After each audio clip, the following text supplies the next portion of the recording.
Hi, I am Aziz, and in today's video, I will be talking about how we are being built in the Elastic Cloud.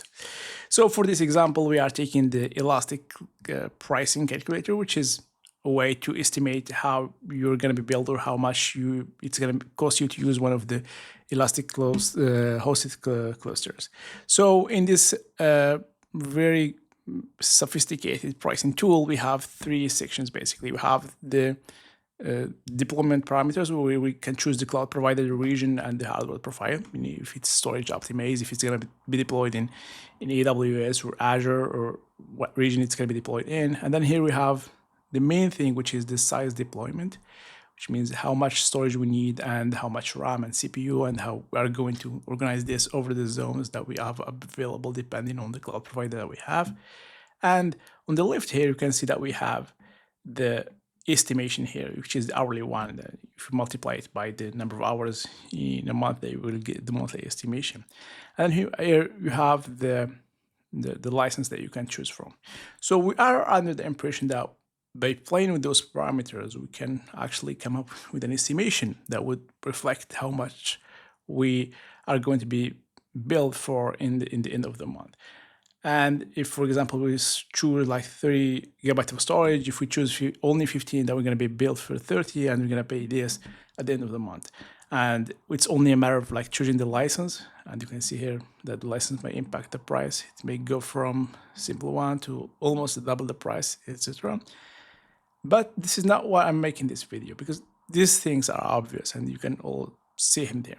The reason I'm making this is there is another parameter that would impact your bill, which is the one over here with this small asterisk, which is the data transfer and snapshot storage. When you click on this, you'll be directed to this page over here that explains how this data transfer is calculated. And you can see that we have basically three types of data transfer. The data in, the amount accounts for the data that is coming into your cluster. And you can see here that it says it's free.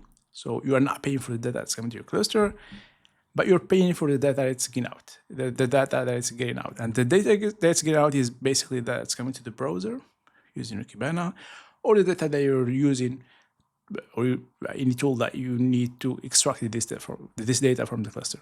And then we have another parameter, which is the main one here, which is the intra-deployment data. And this accounts basically to anything that's happening within the cluster, meaning the data going from the primary to the replicas, the data going from the other nodes, your coordinator nodes that has the request for any query that you send, etc. And you may think that this is very cheap and it would not impact your bill. And if you go actually to the example that's given with by Elastic, you can see that you have an example here. And the first thing that they have in here at the top is basically the underlying hardware, which is this one, plus the license, plus their margin, of course. And then you can see it in here, and then you have the first family of fees, which is the data transfer. You can see that in, free, enter and out, it's here, but it's discounted. Out, it's here, but it's discounted. And the reason why we have this is because there is this. They're saying that you have 100 gigabytes of data monthly for free, the data that's getting transferred. So the example that's given by Elastic here, you can see that you are being billed 169 for the infrastructure, basically, and the small margin that they have on it. And basically everything else is free. And this might not be the right example. So I come up actually with more realistic bill. It's a real one with the numbers being changed, etc.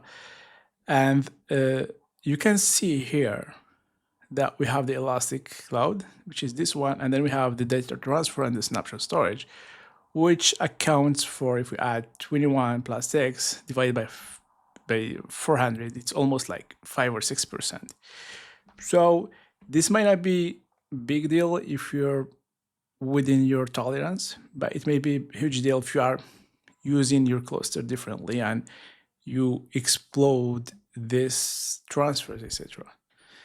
That's why it's important to, before developing or before deploying your cluster, to know the underlying storage, to know what type of license suits you, but also you need to know how we are going to use your cluster and how is the data going to travel between the nodes and how the data is going to travel, uh, between your cluster and outside, or between two clusters if you have any cluster replication or cluster research. So that was it. I hope you liked the video and thank you for watching.